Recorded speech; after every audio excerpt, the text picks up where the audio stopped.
Is the resurfacing best to use for scars or the ablative? So it really depends on the type of scar. So if this is a depressed scar, if this is something like a really small, maybe C-section scar that you can barely see, I think the resurfacing is less aggressive. It heals faster, and usually you get pretty good results with that.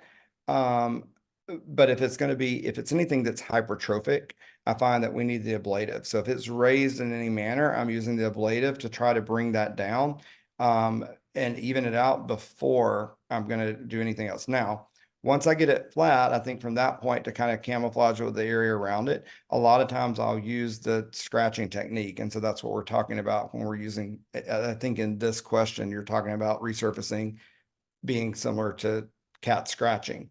And so we can resurface with the ablative technique, or we can, provide some milder resurfacing with a cat scratching. And so I think when we use that term, let's kind of just be clear. Basically, we're doing semi-ablative with our cat scratch technique, or fully ablative with our more direct on the spot. And so I'm using a semi-ablative technique once I get the scar flat. If I need to pull it out, I'm going to use my ablative technique around it. And if you have the device, we can show you some videos on that, on how you apply the energy around it in a vector to pull that scar out.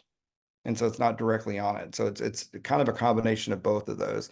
And for tattoo removal, we actually do a fair amount of this. You guys may have seen some videos on the social media of us doing this, and we do use the ablative one.